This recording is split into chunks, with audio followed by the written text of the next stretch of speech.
Bangsa Indonesia memiliki kekayaan dan keindahan alam serta budaya karena anugerah Tuhan Yang Maha Esa.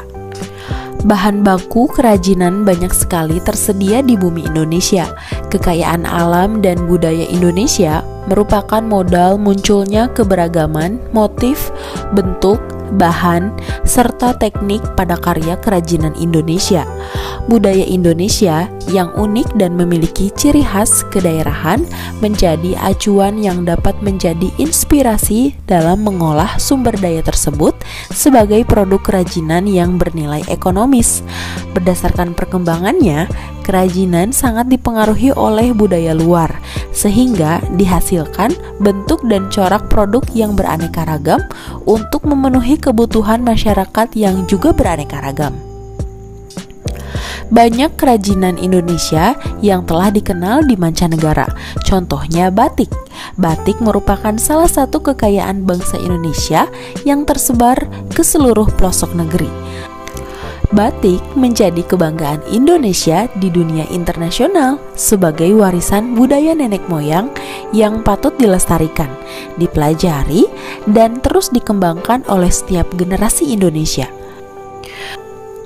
Kerajinan merupakan bagian dari seni rupa terapan yang diartikan sebagai proses produksi yang melibatkan keterampilan manual dalam membuat benda-benda kebutuhan hidup yang dirancang untuk tujuan fungsional atau kegunaan serta memiliki nilai keindahan. Produk kerajinan dibuat tentunya memiliki tujuan. Selain untuk menghias dan kegunaan praktis, produk kerajinan tekstil dibuat untuk berbagai tujuan. Berikut ini akan diuraikan tujuan dari produk kerajinan tekstil. Yang pertama, fungsi penghias. Kerajinan yang memiliki fungsi hias adalah kerajinan yang dibuat semata-mata sebagai hiasan pada suatu benda atau sebagai pajangan suatu ruang dan tidak memiliki makna tertentu selain menghias. Contohnya, hiasan dinding. Yang kedua, fungsi benda pakai. Fungsi benda pakai adalah kerajinan yang dibuat berdasarkan tujuan untuk digunakan sebagai kebutuhan sehari-hari. Contohnya, busana, tas, dan aksesoris. Yang ketiga, fungsi kelengkapan ritual. Kerajinan ini mengandung simbol-simbol tertentu dan berfungsi sebagai benda magis berkaitan dengan kepercayaan dan spiritual. Contohnya, kain tenun ulos. Kain tenun ini dikenakan saat upacara pernikahan, pemakaman, dan pesta adat lainnya. Selanjutnya, fungsi simbolik. Kerajinan tekstil tradisional selain sebagai hiasan juga berfungsi melambangkan hal tertentu yang berhubungan dengan nilai spiritual. Contohnya, tapestri, tenun, dan batik yang dibuat dengan motif simbolik. Selain itu, kerajinan tekstil yang bertujuan sebagai fungsi hias dan fungsi pakai sama-sama memiliki nilai ekonomis. Kerajinan itu dapat menambah nilai jual suatu produk. Berikut ini akan ditampilkan produk kerajinan tekstil yang membedakan antara kerajinan fungsi penghias dan kerajinan fungsi benda pakai.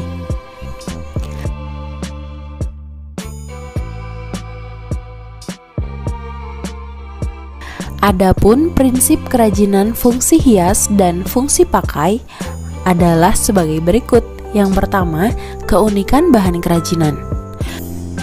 Bahan dasar yang digunakan sebagai kerajinan dapat berasal dari bahan alam, bahan buatan, bahan limbah organik, dan bahan limbah anorganik.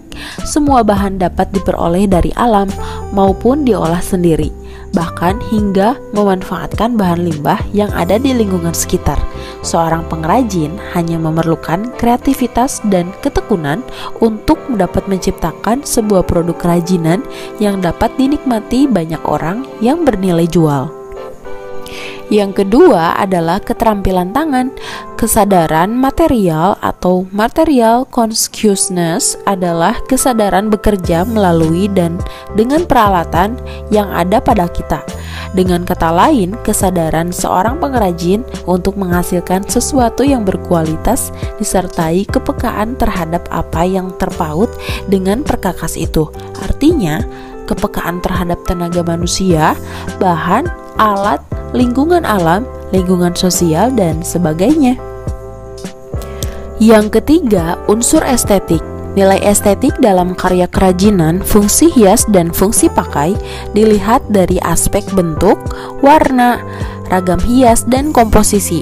Dari segi bentuk disuguhkan keberaneka-ragaman bentuk sesuai fungsi, yaitu sebagai produk hiasan, baik bentuk 2 atau 3 dimensi. Produk kerajinan tapestri dibentuk berdasarkan pada proporsi, komposisi, keseimbangan, dan kesatuan, irama, serta pusat perhatian, sehingga dihasilkan produk kerajinan yang harmonis. Fungsi warna sebagai penunjang keindahan dan juga sebagai perlambangan. Adanya unsur estetik pada karya kerajinan dapat meningkatkan citra produk kerajinan tersebut. Yang keempat, unsur hiasan atau ornamen. Unsur hiasan atau ornamen adalah unsur dekorasi yang dibuat dengan berbagai cara, diantaranya dilukis, diukir, dan dicetak. Ada 2 jenis cara penerapan unsur hiasan pada produk kerajinan. Yang pertama, hiasan pada permukaan produk, yaitu hiasan yang dibuat setelah produk kerajinan selesai dibuat, dan hiasan berstruktur, yaitu pembuatan hiasan dibentuk sejak awal kerajinan dibuat sehingga menyatu dengan produk itu sendiri. Jenis rancangan sebuah kerajinan tekstil dapat diwujudkan dengan kesatuan bahan dan teknik. Sebelum menentukan sebuah kerajinan, kita harus mengetahui jenis dan karakteristik dari kerajinan tekstil. Rancangan dalam pembuatan kerajinan tekstil juga perlu diperhatikan, yaitu berupa cara menentukan susunan dari garis, bentuk, warna, dan tekstur. Berikut ini terdapat 2 macam teknik dalam pembuatan kerajinan tekstil, yaitu struktural dan dekoratif. Yang pertama, struktural teknik. Struktural adalah susunan dari garis, bentuk, warna, dan tekstur dari suatu kerajinan tekstil yang dibentuk dari bahan yang dijalin sesuai teknik pembuatannya. Misalnya, tas yang dibuat dengan teknik rajut. Kemudian, dekoratif teknik. Dekoratif adalah sentuhan atau perlakuan yang diberikan pada permukaan busana yang memberikan efek visual dan memperindah penampilan. Misalnya, tas kain katun yang dijahit lalu diberi hiasan dengan sulam pita. Baiklah teman-teman, itulah tadi materi tentang fungsi dan prinsip kerajinan tekstil serta jenis dan karakteristik kerajinan tekstil.